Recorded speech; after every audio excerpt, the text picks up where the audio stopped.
Kalau tidak mau menikah dengan istri yang suka mengomel, maka menikahlah dengan kuntilanak, karena kuntilanak suka tertawa. Hahaha.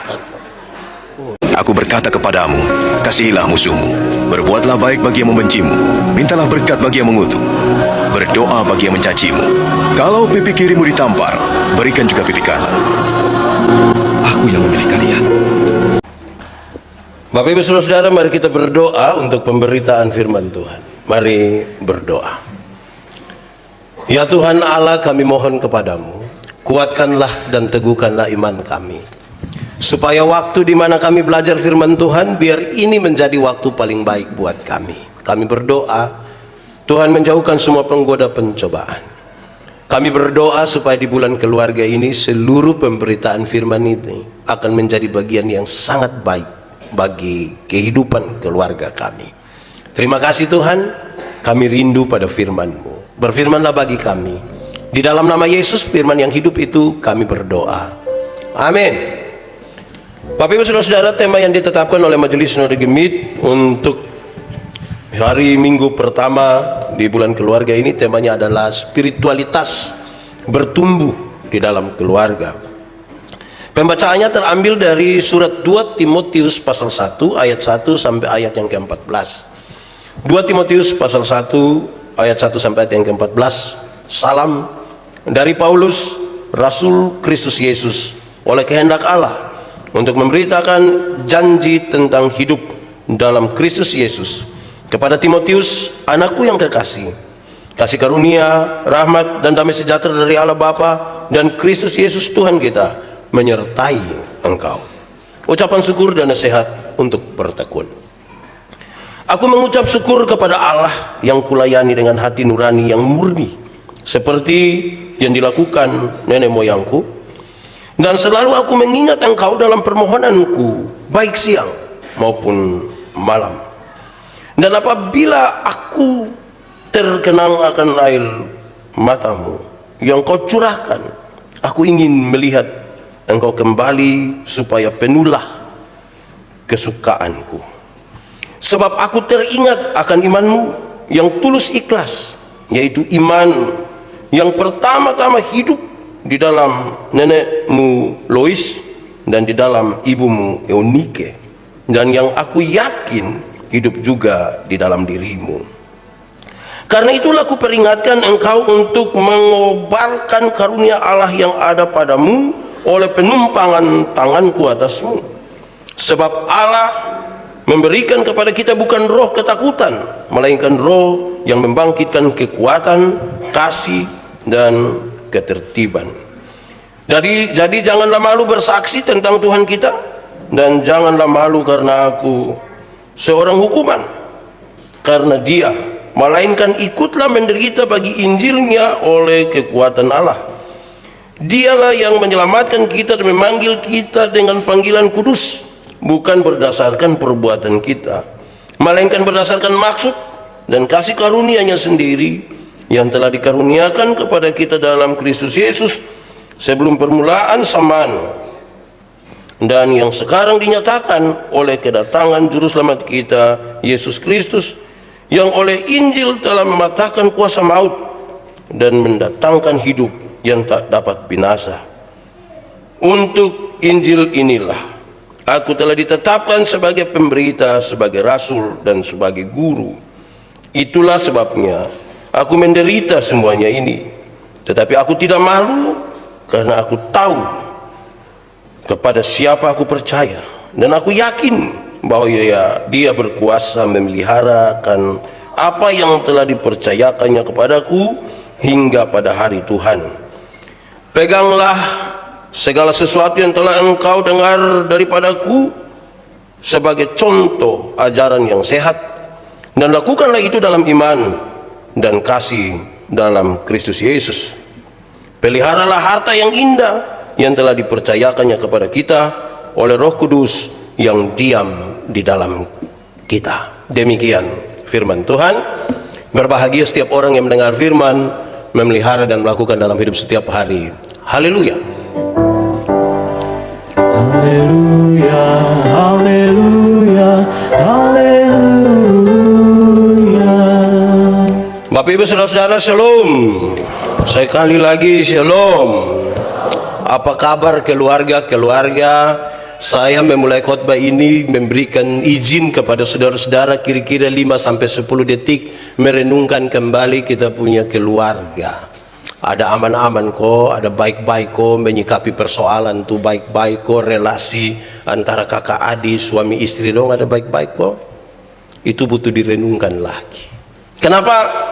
Karena ada seorang, ada keadaan di mana kita terpaksa bisa bersama-sama saja, tetapi ternyata hidup kita sudah tidak jalan lagi bersama-sama.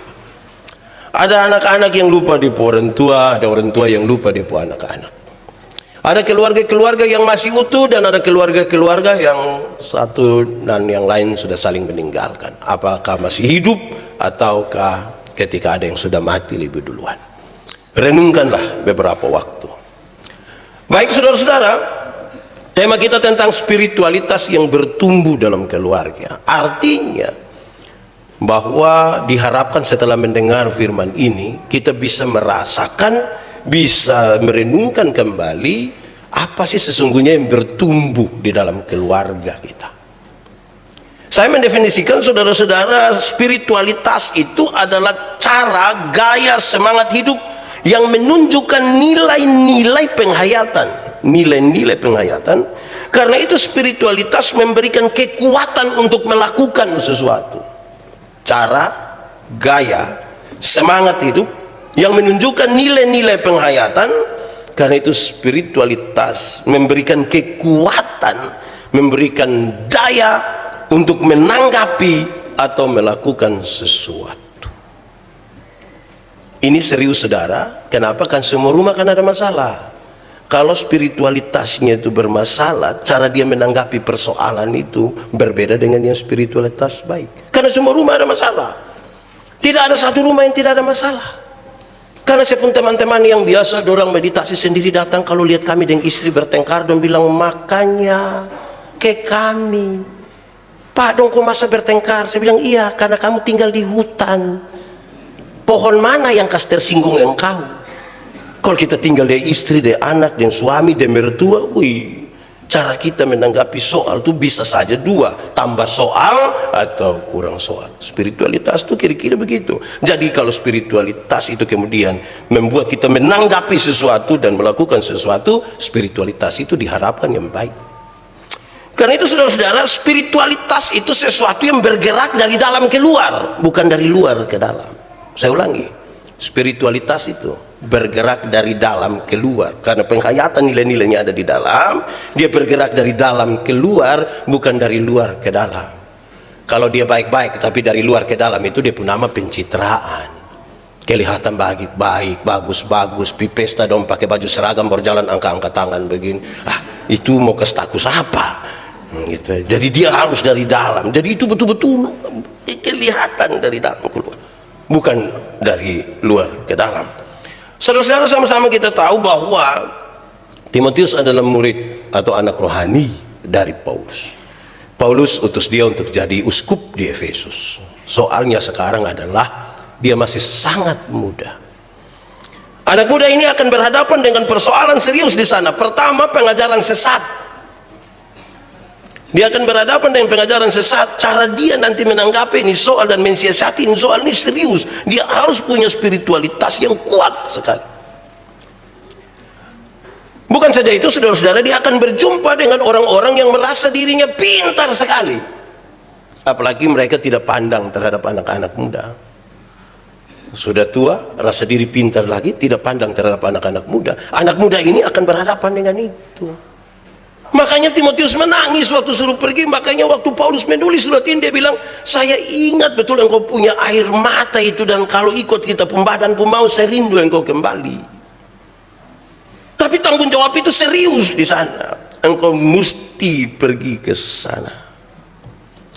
Dalam keadaan itulah, jadi itu bukan keadaan tanpa masalah, itu keadaan penuh masalah. Dan sekarang spiritualitas menjadi sebuah kunci yang serius bagi Timotius. Paulus mencontohkan dirinya. Dia kasih tahu, dia selalu mengulang-ulang, saya Rasul Paulus.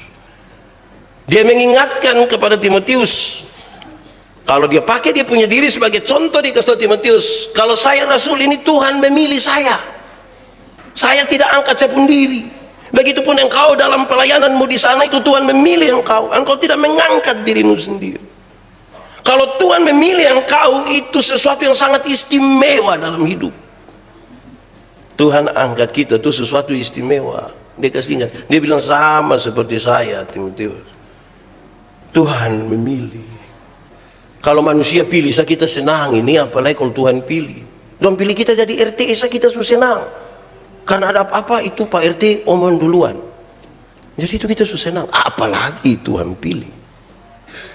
Dia mencontohkan dirinya, dia kasih tahu karena itu ini Tuhan pilih kita untuk pelayanan ini, maka tanggung jawab itu harus ditaruh di depan. Tanggung jawab, bukan sekedar kewajiban. Berulang-ulang kali saya sampaikan, tanggung jawab dan kewajiban itu dua hal yang berbeda. Kewajiban itu ya sudah sekedar yang penting, kok yang penting, pokoknya kok yang penting. Nah itu dia nama kewajiban. Tanggung jawab, dia melakukan sesuatu lebih dari sekedar menjalankan kewajiban. Karena ini Tuhan yang panggil sekaligus untuk bertanggung jawab. Dia mencontohkan dirinya kepada Timotius. Dia kasih tahu bahwa ingat, engkau mesti jaga kehormatan. Harus jaga kehormatan, karena ini Tuhan yang panggil, Tuhan yang angkat engkau mesti jaga itu kehormatan. Harus. Lalu kalau kita bicara spiritualitas, saya ingin menyampaikan kepada saudara bahwa spiritualitas itu berkaitan dengan dua hal. Spiritualitas yang membawa kita kepada kematian, dan spiritualitas yang mengarahkan kita kepada kehidupan. Saya ulangi, spiritualitas yang mengarahkan kita pada kematian, dan spiritualitas yang mengarahkan kita kepada kehidupan. Kalau saya bertanya kepada saudara, saudara mau spiritualitas macam apa yang bertumbuh dalam keluargamu? Pasti saudara akan mengatakan, kami merindukan spiritualitas yang mengarahkan kami kepada kehidupan. Kalau itu menjadi cita-cita kita, kita belajar dari teks ini yang menarik. Kalau mau spiritualitas itu membawa kehidupan, dalam tulisan ini Paulus menyatakan bahwa Paulus percaya kepada Timotius. Saya percaya engkau pasti punya iman, saya yakin itu. Karena saya percaya itu, saya mengutus engkau pergi ke sana.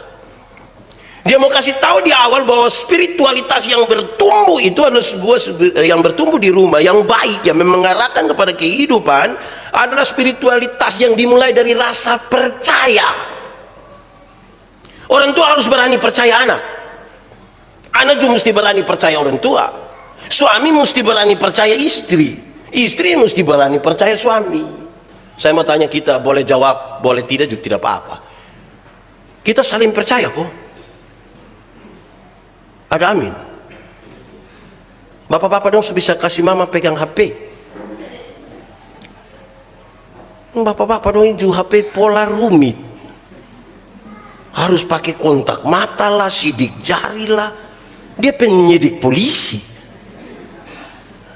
Butuh percaya itu. Bayangkan kalau satu rumah itu tanpa percaya. Itu mama setiap kali pulang hanya bilang begini, nah dong dia model begini sah. Kasih dong sedikit dong bikin sampai dong bapak pun keluarga kok. Hai, kenapa tidak omong di anak dong bawa bapak pun keluarga. Bapak pun keluarga itu tidak tahu apa-apa. Bayangkan kalau kita tidak saling percaya. Kalau lawan dari tidak percaya itu apa? Ya curiga. Hidup dalam kecurigaan, saudara lihat kalau hidup dalam kecurigaan terus, yang kita tumbuhkan itu adalah kecurigaan. Bukankah ini rumah diarahkan pada kematian? Bapak tua pulang biasa jam 12, sekarang kok jam 12 lewat 1. Ini dia di mana sebenarnya? Bayangkan kalau hidup itu hanya kita tumbuhkan kecurigaan. Itu bahaya. Percaya.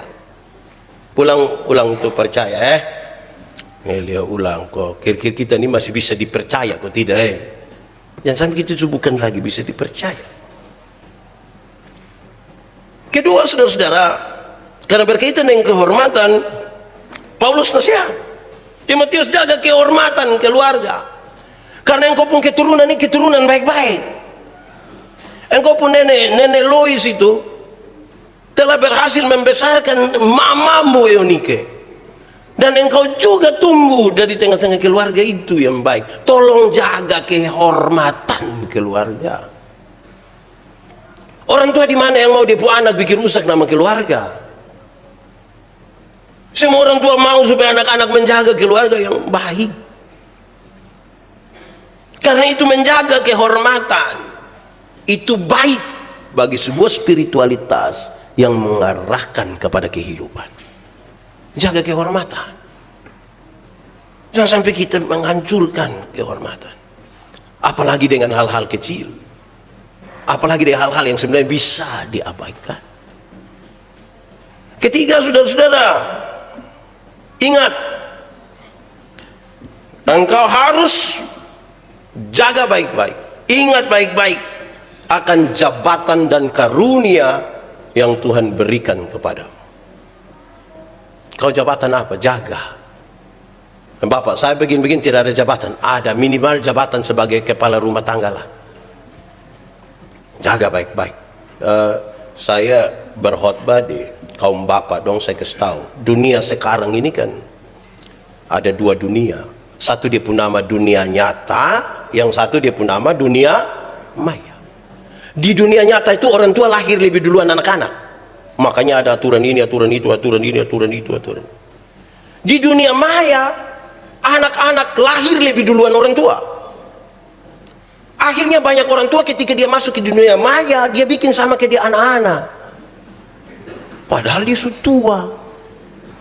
Jadi jaga baik-baik kehormatan.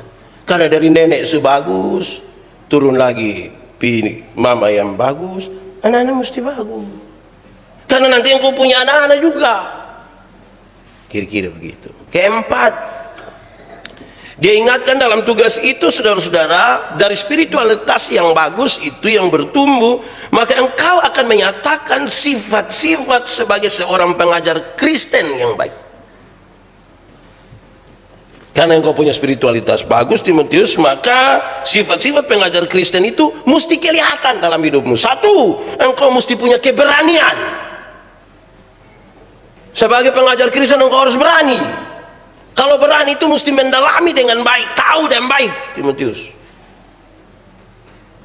Kalau tidak tahu baru berani, itu cari masalah itu. Berani, pengajar yang baik. Kedua, engkau mesti punya kekuatan. Jangan lemah-lemah, kuat sedikit. Ketiga, dalam itu dua itu engkau mesti punya kasih. Berani tanpa kasih itu kelemahan. Kekuatan tanpa kasih itu kelemahan. Harus engkau memiliki kasih. Keempat, cirinya adalah engkau mesti punya kedisiplinan hidup. Disiplin tidak harus diatur oleh peraturan, tapi setiap orang boleh membangun hidupnya di dalam kedisiplinan. Itu baik, dan pelajaran itu mestinya tumbuh di rumah. Rumah itu tempat dia bertumbuh. Disiplin. Saya ingat ini sapu bapak itu, kita diajar harus setiap 4:30 pagi itu ibadah. Sudah ibadah lagi, bab tua tidak larang kita mau masuk rumah jam berapa. Pak Yandi itu biasa masuk rumah jam 2. Lalu saudara bayangkan kalau 4:30 bangun ibadah. Bab tua tidak marah, bab tua punya kerinduan setiap kali mau ibadah itu semua muka harus senyum, penuh senyum karena mau menghadap Tuhan. Nah kalau tidur jam 2 bangun 4:30 itu siapa bisa senyum? Saudara kasih tahu saya. Jadi saya pun muka agak tidak senyum ini. Kalau saya senyum saja muka belum terlalu bagus, apalagi kalau tidak senyum. Jadi bab tua tanya, Yandi engkau pun muka kenapa? Bapak ini saya tidur lat ini bapak. Jam berapa? Jam 2. Nah kok tugas negara apa yang terlalu penting anak sampai engkau pulang jam 2? Saudara bisa bayangkan kalau begitu atur diri. Keluar mah tempo-tempo pulang sudah, supaya jam 5 bangun senyum. Orang tua dulu itu kalau menyanyi kidung jemaat 6 ayat dong bawa semua. Hui, berdoa ini sebut nenek dong yang kita juga tidak kenal itu nenek orang. Hampir-hampir don doa habis itu kita sudah nyenyak. Saya mau bilang saya pun bapak-bapak, jangan sampai salah satu obat tidur tuh bapak pun doa. Karena setiap kali doa habis itu kami tetap saja. Begitu Jadi disiplin itu mesti diatur. Nah, saudara-saudara, berkaitan dengan itu kan itu semua sesungguhnya pelajaran-pelajaran di rumah yang kita harus ingat kembali. Kita mesti ingat kembali. Apa itu ada jalan? Sebab apa? Sebab anak-anak makin besar dan kita orang tua makin menurun. Makin menurun. Kita pun anak-anak yang remaja dong ini kan cara menanggapi soal itu kadang-kadang tidak baik. Ketika orang tua tidak setuju dan dia pun mau, dia marah baik-baik, dia banting pintu. Tak. Di Agape ini ada yang anak remaja tukang banting pintu, ada. Yang duduk di lantai 2 dong, kamu ada banting-banting pintu. Saya kasih tahu kamu yang banting-banting pintu itu kan kamu belum tahu harga pintu berapa. Kalau kamu sudah tahu harga pintu berapa, apalagi yang kayu jati, kamu akan tutup dengan teratur. Saya anda harus ajar kudu mengerti sedikit. Banting pintu lagi. Oke, mari kita renungkan ini, saudara-saudara. Karena itu saudara-saudara, spiritualitas yang bagus tadi di dalam rumah itu memungkinkan kita dimanapun, di rumah, di tempat kerja, di tempat pelayanan, di mana-mana muncul sejumlah hal yang baik ini. Saya catat, ini saya suka ringkas ini. 8. Tidak apa-apa toh. 2 minggu lalu 14. Ini baru 8, bisa hafal, pendek-pendek sah. 1. Kekuatan. Kuat yang dimaksud itu bukan tenaga, saudara. Kuat yang dimaksud itu bukan tenaga. Tenaga ini saudara makan, latihan, apa kuat. Kekuatan itu adalah kekuatan hidup, kekuatan hati, kekuatan iman untuk berhadapan dengan sejumlah hal. Perubahan zaman yang serius dan seterusnya. Berhadapan dengan kakak, adik, mama mantu. Wih, kita ini kadang-kadang dengan mama mantu kita tidak terlalu aman. Kalau kita punya kekuatan hati itu, saya pernah bilang di sini saudara, kalau kita punya hati kuat, mama mantu mau datang di kita tuh kita senang sah. Saya bilang kita kerja-kerja rumah, kas bersih, tetangga dong tanya, woi sibuk-sibuk apa? Woi, mama mantu mau datang. Woi, selama song ketemu ini biar atur babai kasihan, kok mama cocok kali baru datang ketemu. Itu kalau hati kuat. Kalau hati tidak kuat dia kerja, kok kenapa kok begini? Nenek mau datang. Singa. Kok datang berapa lama? Ini ampa hari mah. Tinggal imam tua tuh ampa hari macam kayak ampa bulan. Imam tuh, hati kalau tidak kuat memang berat. Butuh kuat-kuat gitu buat orang tua dong juga ajar anak dong kok kuat-kuat. Jangan kau bergerak sedikit lemah, bergerak sedikit takut. Berani sedikit, kuat sedikit. Kan dong berhadapan dengan zaman yang keras ini, godaan juga keras. Semua keras-keras habis ini, mesti kuat. Anak-anak ini, saudara, saya bilang saudara, tas makan anak yang umur-umur begini, dong ini kan susah dong, balari. Kadang-kadang dong pemam, ini anak dong, tidak bisa mengerti orang tua sedikit. Anak umur 1,5 tahun suruh mengerti dia pemama yang 38. Tuh. Anak sudah tidak mau makan, tidak membawa adik makan, adik makan biar adik sehat. Ini bukan kasih tahu begitu. Makan itu om datang, wow. Itu om juga datang, wow. Ini anak besar dalam ketakutan. Setiap kali lihat itu om dia, kuat. Malam-malam anak-anak tidak mau tidur, kasih tahu dia bapak, adik bobo, so ayo adik bobo, bobo, biar besok pagi bangun tempo, ayo. Bobo, papa dan mama sudah capek kerjanya. Ayo, bobo sudah. Adik belum bobo, papa mama bobo duluan, Ayo. Kasih tahu papa begitu. Ini anak tidak tidur, dia pun bapak mama sepakat kas mati lampu. Terus bapak keluar dari pintu belakang, pi jendela kamar. Bapak sengaja garu jendela. Dia pun mama sengaja kaget di dalam. om ade subobo. Ini keluarga tipu-tipu, spiritualitas tipu yang kita lagi bangun di ini anak dong ini. Besok-besok kita sutua anak dong sebesa dong kastaku kembali kita. Kok yang kita bangun itu nak? Di sini ada bapak-bapak yang biasa kastaku anak orang. Lebih doa minta ampun sudah. Kan besok-besok anak dong kastaku kembali kita. Kekuatan.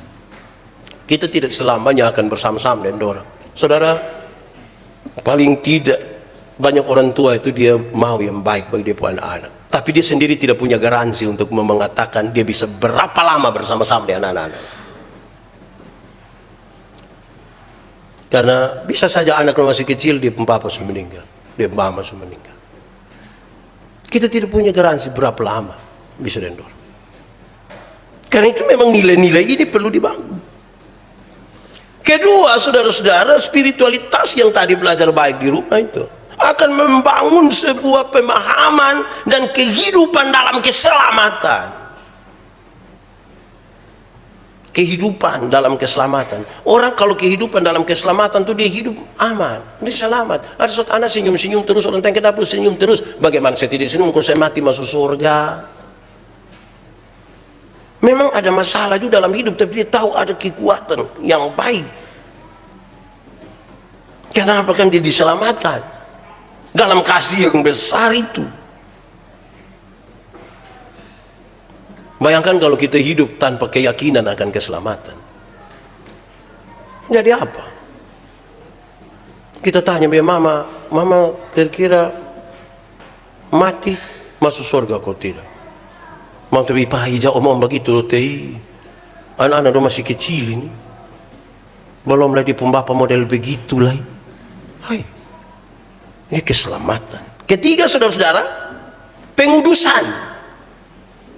Spiritualitas yang mengarahkan kehidupan yang tumbuh di rumah, mengantarkan kita kepada kehidupan yang kudus.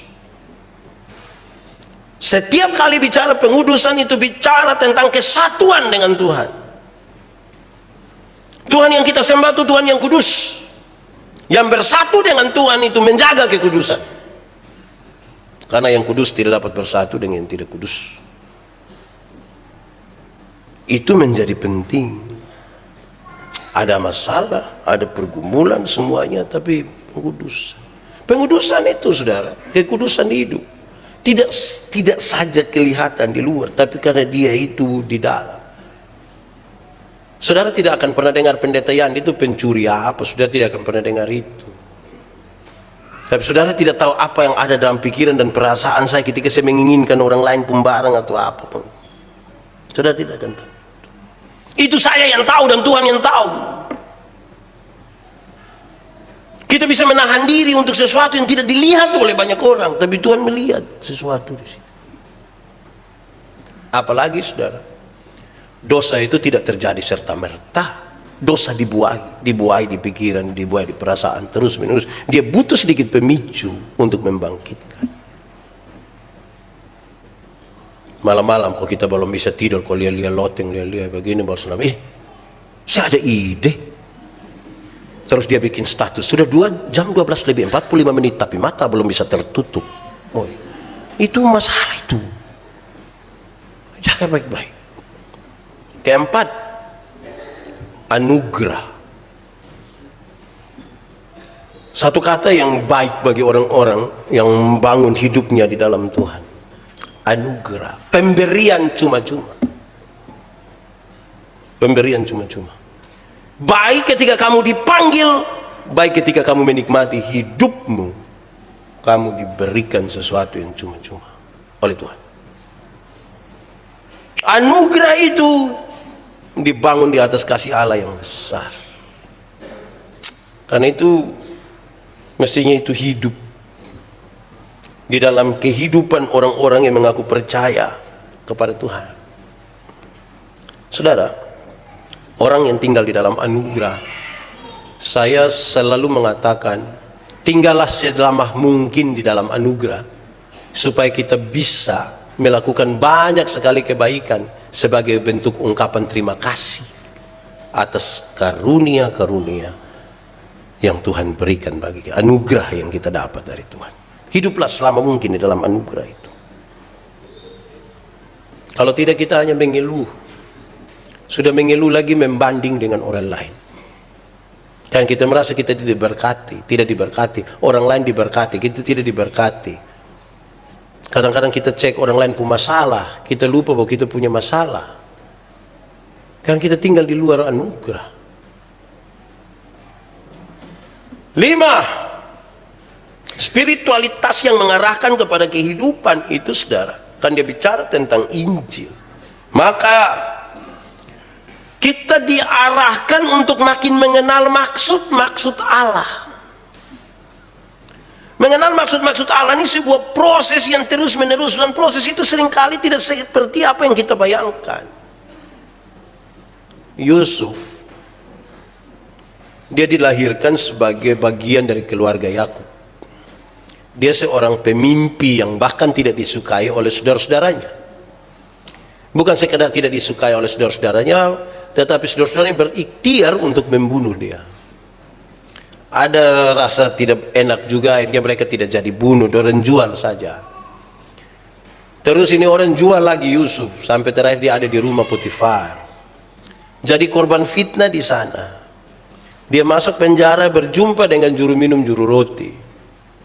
Dia memberi arti dari mimpi mereka. Juru minum juru roti keluar, raja bermimpi, dan kemudian juru minum juru roti kasih tahu. Ada satu orang yang bisa terjemahkan. Yusuf kemudian jadi penguasa setelah Firaun.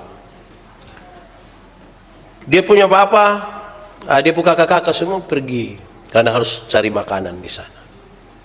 Ketika orang tahu bahwa ini Yusuf, dong semua kepingin untuk minta ampun segala macam. Waktu dia mau membungkuk, Yusuf bilang, jangan. Bukan kamu yang menyuruh aku, tapi Tuhan yang menempatkan aku di sini untuk menolong bangsa-bangsa, termasuk kamu sekalian. Proses yang panjang lebar itu selama mungkin baru dia bilang, ini ternyata ada maksud Tuhan di sini. Untuk memahami maksud Allah itu dalam proses yang panjang dan sepertinya berputar-putar. Hanya orang dengan spiritualitas yang kuat yang mengarahkan kepada kehidupan yang akan bertahan pada proses yang panjang sampai dia menemukan apa maksud Tuhan di situ. Yang tidak punya spirit yang bagus itu akan berhenti. Dan dia tidak mau berproses. Terlalu panjang, terlalu berbelit-belit. Apalagi kalau kita bilang, namanya juga kan ini masih di dunia.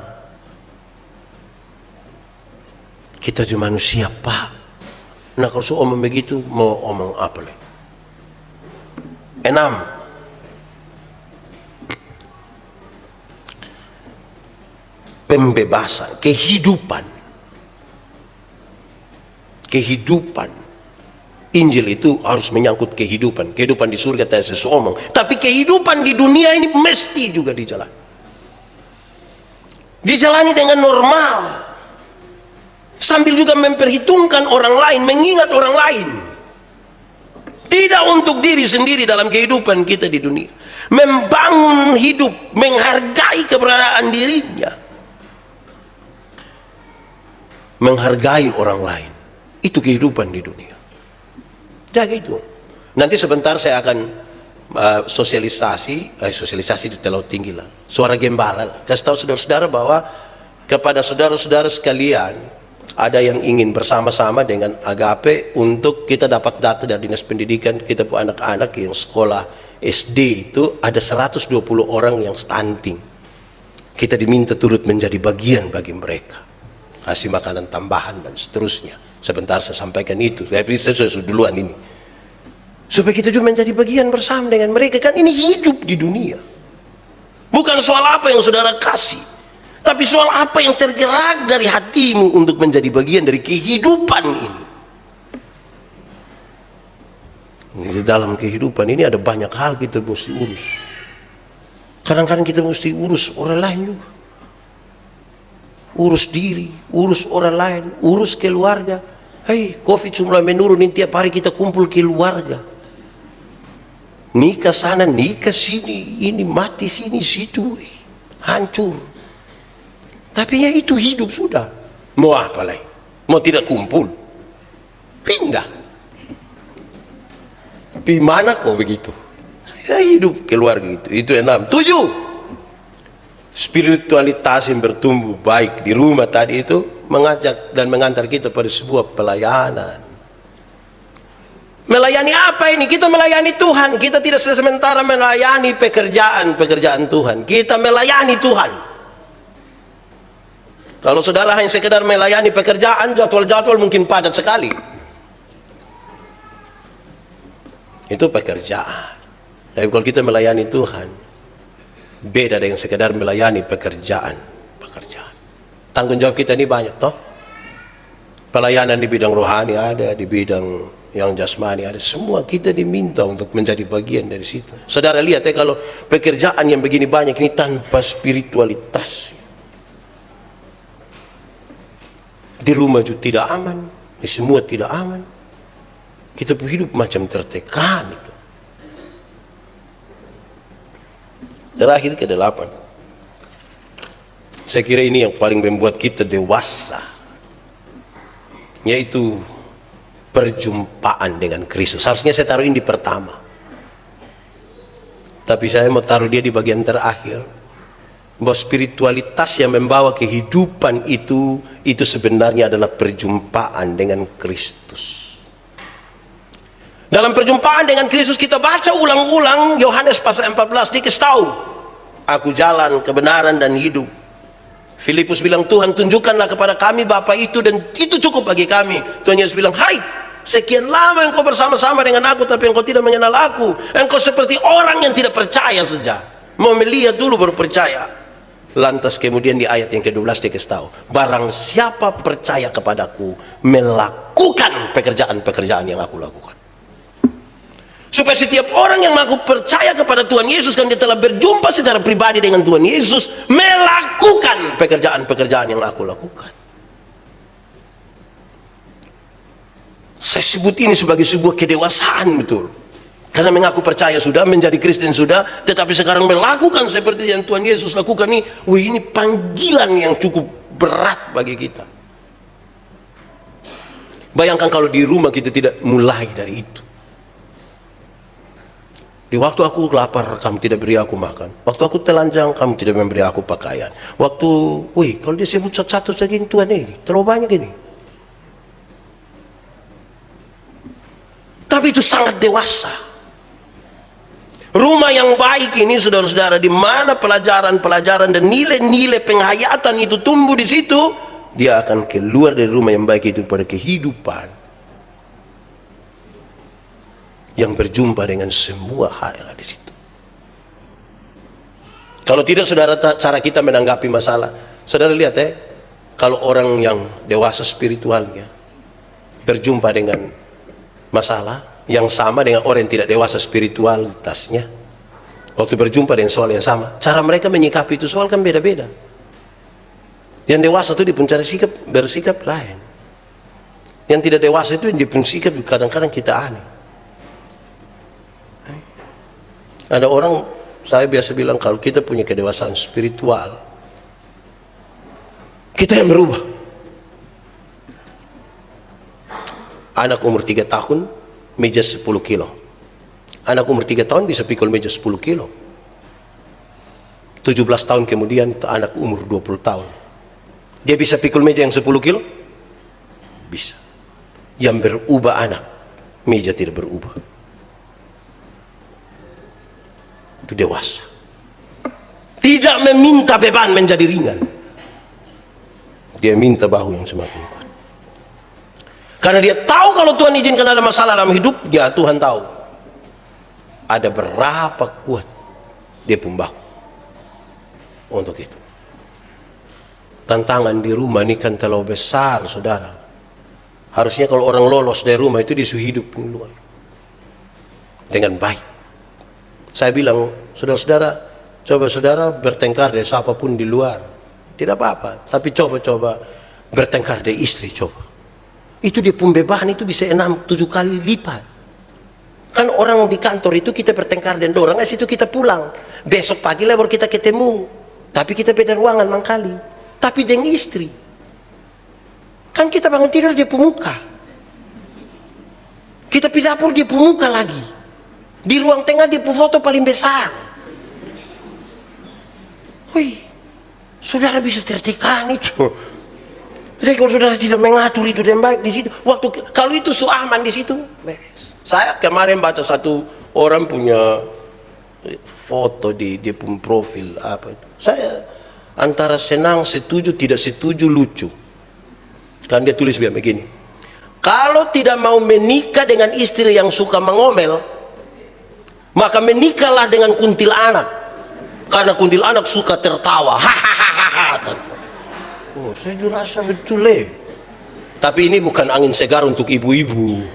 Pulang mau mengomel, sudah dengar toh bapak mau dengan kuntilanak. Saya tidak mau begitu. Jangan itu tafsir kasta salah itu. Tapi mari supaya kita membangun ini kehidupan. Tidak pernah kebetulan, saudara. Tidak pernah kebetulan kita punya suami ini, istri itu. Saudara kan pernah mengambil keputusan untuk menikah dengan dia toh? Atau siapa di sini Pak Pendeta? Benar-benar saya tidak tahu Pak Pendeta. Saya tidur-tidur begini, saya sadar, dia di sebelah. Kan tidak begitu. Saudara pernah ambil keputusan. Bahkan keputusan itu begitu pentingnya sampai lebih lama kita hidup itu dengan orang, bukan dengan keluarga, dengan orang tua maksudnya. Akan tiba waktunya seorang laki-laki meninggalkan ayah ibunya dan bersatu dengan istri.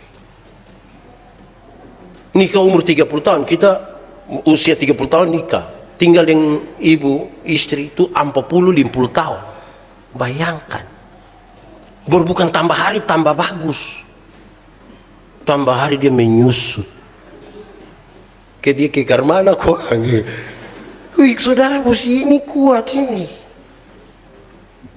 Dia bangun di rumah. Anak-anak dong juga begitu toh. Kita anak 3 orang di rumah, tidak mungkin 3-3 itu anak-anak yang sopan, teratur, suka menabung, pandai, cerdas. Tetap satu ke agak miring-miring sedikit sampai kita batuduh ini ikut siapa pun keluarga ini. Tetap satu agak miring, kita pun hati mus kuat. Ada orang tua datang di saya, Pak Pendeta, ini anak dan tidak tahu kita mau pakai cara apa Pak Pendeta. Pukul sudah, marah sudah, ikat sudah, bakalai sudah, tapi model begini terus. Tahu dong ikut siapa? Saya bilang, kau mau ikut siapa? Kalau bukan ikut dia pun bapak, pasti ikut dia pun mama. Masa ikut saya? Salah itu. Yang ikut salah satu. Anak dong ini kita, ketemu dong ini juga berat. Apalagi anak dong sekarang dong cuy. Kayak apa kok? Tapi namanya kita pun anak sudah toh. Yang kita bangga lihat doang juga. Dong style bagus-bagus begini datang di gereja, lihat dia pun jalan begini, kita orang tua bakorek bilang, itu kelu dulu Kita juga bangga lihat orang itu. Tapi kita susah. Anak-anak dong laki-laki 1 orang saya di rumah, jadi kita bilang jangan kerja, lu tidur bang. Aduh papa dan mama pun buah hati ini, jangan kerja. Dia mau dengan satu nona, dia pitofa di itu nona pun rumah. Dia pun mama lewat, aduh kakak kenapa? Itu nona pun mama bilang, namanya sendiri mau dia orang pun anak. Kita mau ya itu kita pun hidup begitu Jadi kalau spiritualitas itu tidak bertumbuh dengan baik dalam rumah saudara, kita menjalani hidup macam apa? Saya tidak ingin mengatakan bahwa spiritualitas itu terjadi satu kali. Dia proses tanpa selesai, terus menerus dari satu hari ke satu hari, dari satu hari ke satu hari. Timotius belajar baik saudara. Masih sangat muda baca habis Alkitab. Masih sangat muda baca Alkitab. Kita siapa yang sudah baca habis Alkitab coba? Yang sudah baca habis belum tentu mengerti. Apalagi yang belum baca. Bagaimana mau baca? Alkitab tidak ada. Mau baca apa? Dia belajar dari siapa? Dari dia pun nenek, dari dia pun mama. Dia pun mama tanpa tantangan, ada tantangan. Karena dia pun mama orang Yahudi, dia pun bapak orang Yunani. Perbedaan budaya mereka itu cukup serius untuk membangun satu manusia yang bernama Timotius. Dia setia melayani, bahkan dia dekat dengan Paulus. Waktu Paulus di penjara sekalipun dia ada. Bukan saja waktu Paulus jalan-jalan kok keliling-keliling dia ikut senang-senang, waktu disusah pun dia ada di situ. Alkitab bilang dia sakit lambung tapi melayani. Dia punya alasan untuk tidak melayani. Dia punya gangguan pencernaan tapi dia melayani. Makanya Paulus nasihat dia, hei Timotius, makanya jangan minum air putih saja, minum sedikit untuk penyembuhan. Minum sedikit, bukan sedikit-sedikit minum. Kita punya anak dong sedikit-sedikit minum. Hei, susah. Jadi harusnya saudara lihat, dia punya sejumlah alasan tetap, tapi spiritualitas yang hidup itu membawa dia untuk tetap bertahan. Situasinya bukan gampang-gampang, situasi yang rumit. Dia mengelola banyak sekali perbedaan dan seterusnya, memungkinkan kehidupan itu ada toh. Tuhan memberkati kita. Mari kita tunduk kepala, kita berdoa. Ya Tuhan Allah, kami bersyukur kepadamu, Engkau menyatakan isi hatimu. Kami percaya kami terlalu terbatas, tetapi kalau Tuhan di dalam kami dan kami di dalam Tuhan, benih-benih firman ini akan bertumbuh dan berbuah dalam hidup kami. Tolonglah kami Tuhan, biar firman-Mu akan menjadi pelita bagi kaki kami, terang bagi jalan kami. Amin. Aku berkata kepadamu, kasihilah musuhmu, berbuatlah baik bagi yang membencimu, mintalah berkat bagi yang mengutuk, berdoa bagi yang mencacimu. Kalau pipi kirimu ditampar, berikan juga pipi kanan. Aku yang memilih kalian.